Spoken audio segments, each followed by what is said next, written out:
On-Plug, o programa feito pelos monitores da Unbox.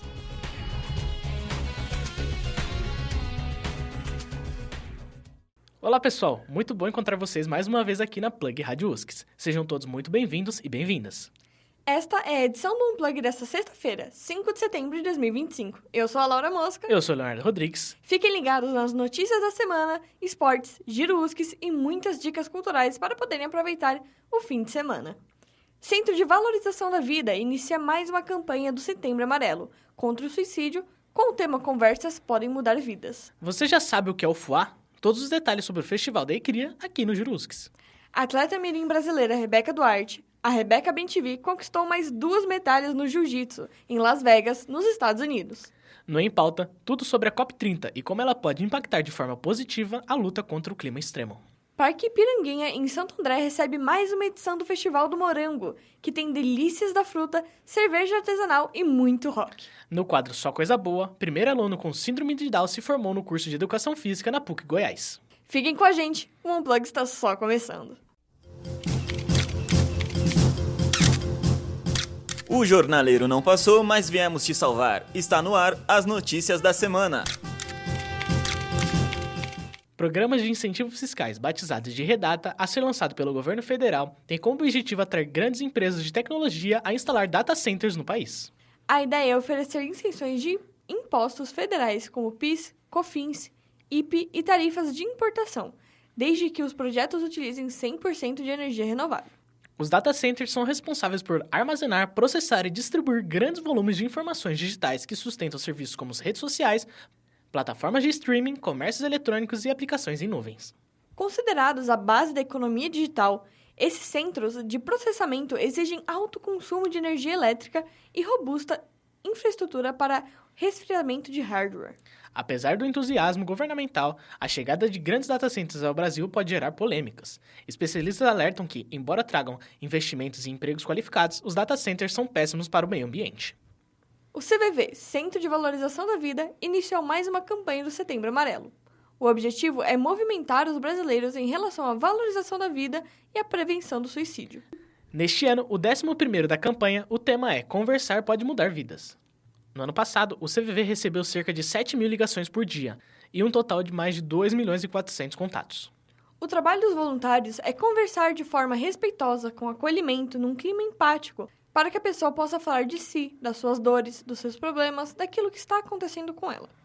A campanha conta com um site, www.setembroamarelo.org.br, com diversos materiais sobre e dicas para a prevenção de suicídio. No dia 10 de setembro, Dia Mundial de Prevenção ao Suicídio, ocorrerá diversas ações pelo país, mas a campanha de sensibilização segue durante todo o mês. Para falar e desabafar com o pessoal do Centro de Valorização da Vida, basta ligar para 188. Repetindo, 188. Operação Carbono Oculto, a maior ação já realizada no Brasil contra a lavagem de dinheiro vinculada ao crime organizado, desmonta esquema de venda de combustível adulterado no país. Os agentes federais e estaduais cumpriram mais de 350 mandados de busca e apreensão em pelo menos 8 estados, entre eles São Paulo. Os investigadores identificaram um sofisticado esquema que envolvia a importação irregular de combustíveis e a movimentação de recursos ilícitos por meio de uma fintech operando como um banco paralelo. O valor de dinheiro levado chegou a 52 bilhões de reais. O PCC utilizou uma rede de mais de 1.000 postos de combustíveis em 10 estados como fachada para suas operações. As irregularidades incluíam fraude fiscal, adulteração de combustíveis e sonegação, o que resultou em um rombo tributário superior a 7 bilhões de reais. As investigações continuam e a Polícia Federal busca os novos envolvidos no esquema. O Smart Sanca, Centro de Inteligência, Segurança e Emergências de São Caetano do Sul, alcançou a marca de 40 prisões de procurados pela Justiça. Inaugurado em julho, o Smart Sanca possui mais de 500 câmeras de alta definição espalhadas pela cidade, com recursos de reconhecimento facial e leitura de placas veiculares. A tecnologia permite conexões com bancos de dados estaduais e nacionais, agilizando a identificação de suspeitos. Na primeira semana de funcionamento, o sistema já havia ajudado a localizar 31 foragidos. Além do sistema de monitoramento, a Prefeitura reforçou a segurança municipal com a entrega de novas pistolas, câmeras corporais e smartphones institucionais para a GCM. Giro USCS. Vocês perguntam e a gente responde. sabia que a nossa universidade irá sediar a segunda edição do FUA? Isso mesmo, o Festival Universitário do Audiovisual da ICRIA irá ocorrer em outubro, com a exibição de filmes estudantis e atividades para debates de formação. Maria Eduarda foi conversar com os alunos da UFSC para saber o que a galera pensa sobre o evento. Sim, eu já ouvi falar sobre o festival. Já ouvi falar, recebi um e-mail sobre o assunto. Sim, eu já ouvi falar. Com toda certeza agrega bastante. É a oportunidade de um trabalho acadêmico ser avaliado com um olhar totalmente profissional e ganhar reconhecimento no mercado. Ele pode agregar, dando mais experiência para o aluno da UFSC e para qualquer aluno sobre audiovisual. Pode fazer um diferencial no currículo e pode dar mais reconhecimento ao trabalho acadêmico, né? Eu acho que pode agregar uma experiência interessante, né? É uma relação com o espaço profissional e acadêmico. Eu acho que na carreira de um produtor audiovisual ter uma avaliação acadêmica de um projeto é muito interessante, consta como uma experiência fundamental no desenvolvimento da carreira de alguém. Sim, inclusive são oportunidades assim que precisam ser mais expostas para os estudantes. Acredito que deveriam ter mais ações desse tipo na faculdade. Depois de ouvir os estudantes, Maria Eduarda conversa com a professora responsável pelo evento, Camila Cabelo, para esclarecer possíveis dúvidas e conversar um pouco sobre o festival. É com você, Maria! Obrigada, Lauriléu. O FUA, Festival Universitário do Audiovisual, organizado por professores e estudantes da Escola Criativa da USC, será o ambiente para a divulgação de trabalhos acadêmicos, incentivando a troca de experiências e contato entre os participantes. Com 7 categorias de inscrição, sendo elas animação, documentário, experimental, ficção, videoclipe, filme publicitário e motion graphics, o festival permite múltiplas inscrições por participante. O evento rola nos dias 20 a 24 de outubro, no auditório do Campus Barcelona da Universidade, com uma palestra oferecida pela Cult SP Pro e premiação no dia 24. Para conversarmos mais sobre o FUA, temos aqui a professora responsável Camila Cabelo. Seja muito bem-vinda, professora. Como surgiu a ideia de realizar mais uma edição do FUA? Eu já tinha vontade de que o FUA fosse um festival recorrente na UFSC, e aí a gente fez uma primeira edição em 2023, 2024 acabamos não conseguindo fazer, mas aí eu retomei a ideia agora para 2025. O evento é voltado apenas para produções da UFSC ou alunos de outras instituições também podem participar? O evento ele é voltado para produções de estudantes de qualquer instituição, então todo mundo que estuda e produziu alguma coisa pode se inscrever, inclusive para estudantes de qualquer curso. Quais são os benefícios do festival para os futuros profissionais do audiovisual que participarão do evento? Participar de um festival é muito interessante porque projeta o produto, né, e projeta também a imagem de quem produziu, né? Então, você ter no seu currículo que você participou de um festival com um filme seu, é com certeza algo muito bacana. Já existe a ideia de tornar o FUA um festival recorrente no calendário da universidade? Então, a ideia é que esse festival aconteça anualmente, no segundo semestre sempre, e nós temos sim essa vontade de que ele seja recorrente e faça parte aí do calendário permanente da ICRIA. Como é o processo de inscrição para a participação no festival? Para se inscrever, basta ver o regulamento que está linkado na bio do Instagram, @fuausques. Lá tem um link para o formulário, aí tem que preencher o formulário e fornecer alguns documentos e está inscrito. O FUA é aberto ao público? O FUA é aberto ao público e todo mundo pode assistir, desde que se identifique na portaria da universidade, e todos podem participar. Agradecemos a participação da professora Camila Cabelo aqui no Giro UFSC. Muito obrigada, professora. Obrigado, Maria. E você, tem alguma dúvida ou sugestão? Escreva para nós por meio das caixinhas colocadas nos stories do Instagram da ICRIA, sempre às terças e quintas, e pergunte o que quer saber que a gente responde aqui no Giro UFSC. Bora lá, participe! Se liga que agora é a hora dos esportes.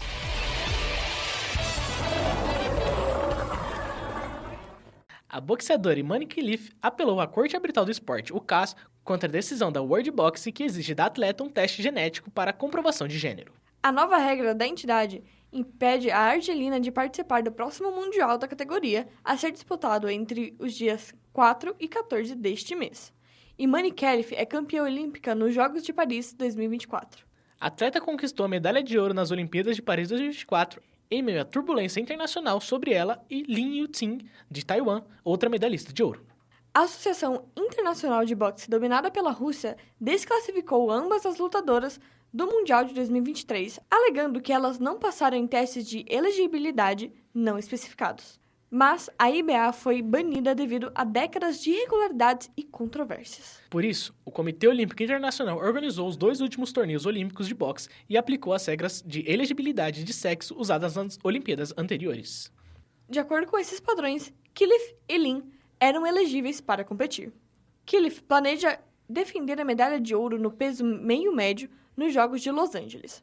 A nova presidente do COI, Christy Coventry, criou uma força-tarefa para analisar as questões de elegibilidade de gênero. A atleta mirim Rebeca Duarte, a Rebeca BenTV, conquistou mais 2 medalhas no final de semana.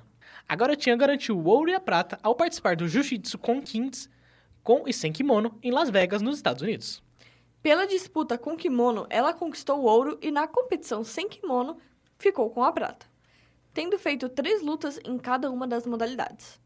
Aos 10 anos, Rebeca é a atual campeã brasileira da categoria pluma faixa cinza, até 30 quilos, pentacampeã do Circuito Paulista de Jiu-Jitsu, bicampeã paulista, campeã brasileira com e sem kimono, campeã Pan Kids do Los Angeles Summer 2025, campeã do Jiu-Jitsu com Kids com kimono e já ganhou 7 medalhas de ouro na Federação Paulista de Jiu-Jitsu. Ela treina na Academia Gênesis e no Centro de Excelência de Judô de São Bernardo, e é uma das competidoras que leva o nome da cidade para competições esportivas no Brasil e no mundo.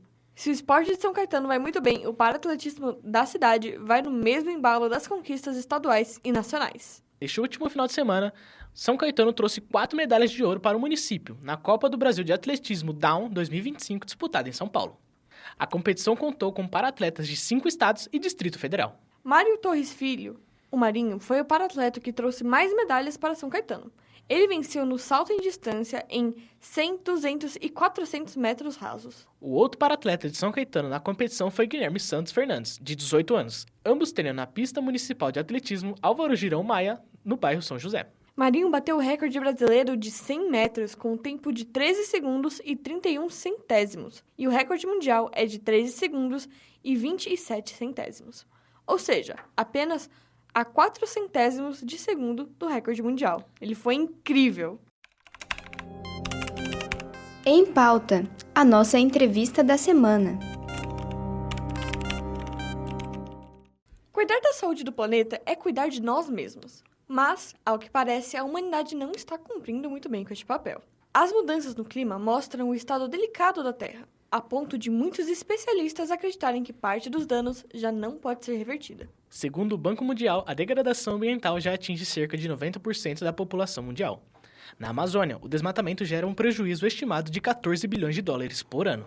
Já as áreas de terras degradadas provocam o impacto de aproximadamente 379 bilhões de dólares, o que representa cerca de 8% da produção agrícola global. Uma das iniciativas para enfrentar esses problemas é a Conferência das Partes, que ocorre todos os anos sob a organização da ONU. Nas edições da COP, a ideia é traçar metas para reduzir a emissão de gases do efeito estufa e também para garantir o apoio financeiro, tecnológico e de capacitação a países em desenvolvimento, visando ações de mitigação e adaptação. E, dessa vez, a reunião, ou seja, a COP30, será realizada no Brasil, em Belém, Pará. Até porque já está na hora de falar da Amazônia dentro da Amazônia. Para saber um pouco mais sobre, estamos aqui com Samuel Carvalho, mestre em comunicação pela USCS. Seja bem-vindo. Muito obrigado. Como surgiu a ideia de introduzir a COP30 dentro do escopo do seu trabalho de pesquisa? A ideia do Momento COP30, ela surge durante a minha participação num programa latino-americano, onde a gente fazia alguns exercícios para criar lideranças em sustentabilidade. E aí eu percebo que, como eu era o único brasileiro, todo mundo tinha muita curiosidade de saber sobre a COP, e eu percebi que, apesar de estar dentro de uma universidade, muitos dos estudantes ainda não sabiam do que se tratava. Então, surge essa ideia, só que eu não conseguia fazer isso sozinho. Então, através da minha vinculação a outros projetos internacionais, eu faço essa proposta e consigo fazer com que os estudantes também queiram participar, né? Bom, dessa vez a COP rola no Brasil. Como isso impacta na conferência deste ano? Bom, o impacto da conferência ser no Brasil, eu acho que coloca o nosso país numa liderança, nesse sentido de de poder tomar as decisões, e a COP acontecendo dentro da própria Amazônia, a gente também consegue dar voz a povos que em outras ocasiões não vão ser escutados, né? Além da Amazônia, quais temas centrais estarão em pauta no COP30? Eu acredito que é principalmente a questão da transição energética, que é um assunto hoje discutido no mundo todo, né? Principalmente com essa questão da participação dos Estados Unidos, da questão política.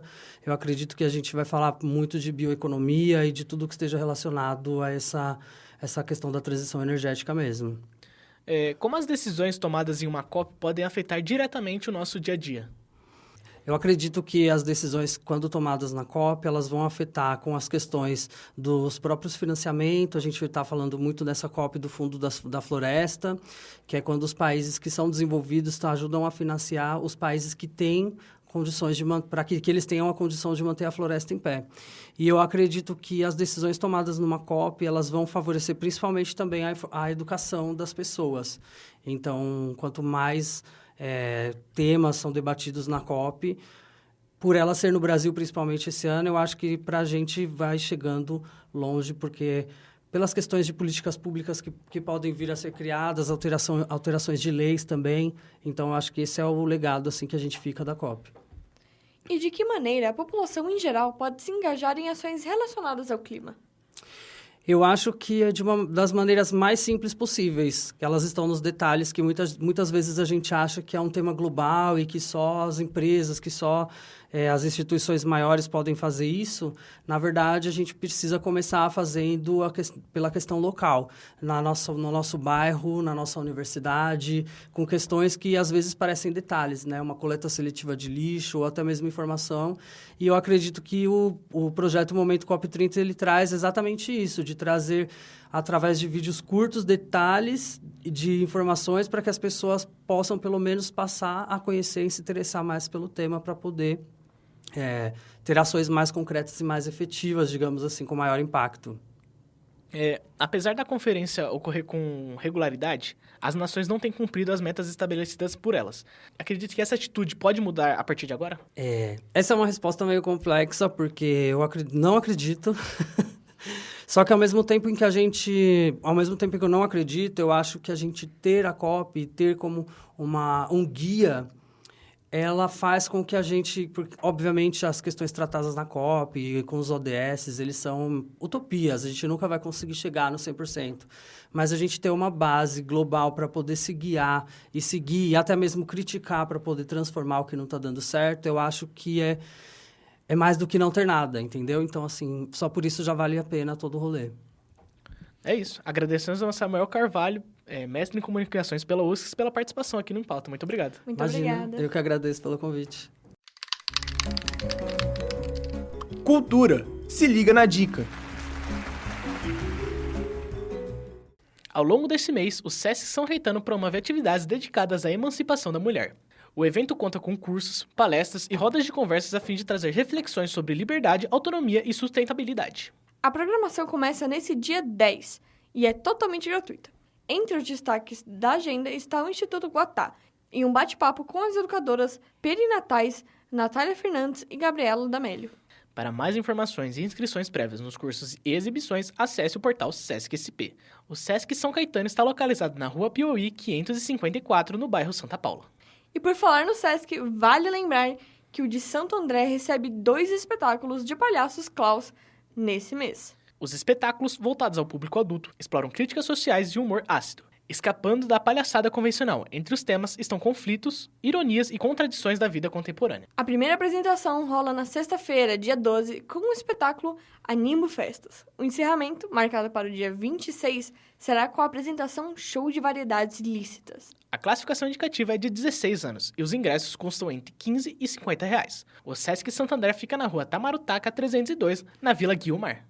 Mais uma vez, Santo André recebe o Festival do Morango, evento que promete boas experiências gastronômicas e atrações musicais. O Parque Antônio Flacker, o famoso Ipiranguinha, vai ficar pequeno, porque sediará a 5ª edição do evento, amanhã e domingo, sempre das 11 da manhã às 9 horas da noite. A entrada é gratuita e quem puder e quiser pode fazer a doação de 2 quilos de alimentos não perecíveis. Entre as atrações musicais estão Arthur Hélio e os Lobos e Filhos da Pátria. O parque está localizado na rua 7 de setembro, na Vila Alzira. Não dá pra perder, né? The Town anuncia os últimos ingressos para o primeiro dia, que ocorre amanhã no Autódromo de Interlagos. Cantores como Travis Scott, Don Toliver, Burna Boy e Felipe Ret são as atrações principais do palco Skyline, além das presenças de Lauryn Hill no palco The One. O primeiro dia do festival será dedicado ao rap e ao trap, e segue nos dias 7, 12, 13 e 14 de setembro. Ainda há ingressos para todos os dias com valores de até R$ 975.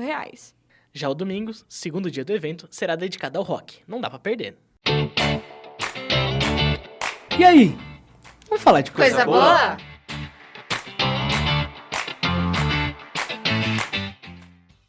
Hoje, o nosso quadro inicia com um grande feito para a ciência brasileira, que participa de um estudo internacional para o desenvolvimento de um medicamento injetável para prevenir o HIV. O medicamento em questão chama Lenacapavir e já demonstrou eficácia de 95% contra o vírus. A aplicação dele é feita de 6 em 6 meses, sendo uma alternativa prática e eficaz à atual PrEP, feita com o uso de comprimidos diários.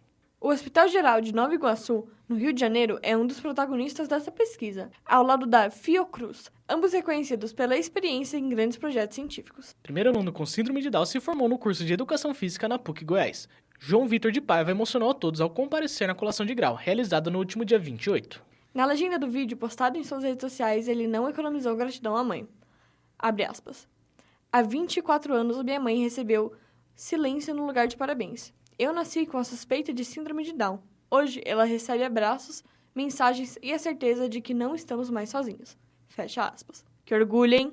O Plug fica por aqui. Obrigado pela companhia. Eu sou a Laura Mosca e desejo um ótimo final de semana para você. Eu sou o Leonardo Rodrigues e desejo um excelente final de semana. Esperamos vocês sempre às sextas, às 5 horas da tarde, no YouTube e Spotify da Plug Rádio USCS. Termina aqui mais uma edição da Unplug. Obrigada por ficarem conosco. Na próxima sexta, às 5 da tarde, tem mais.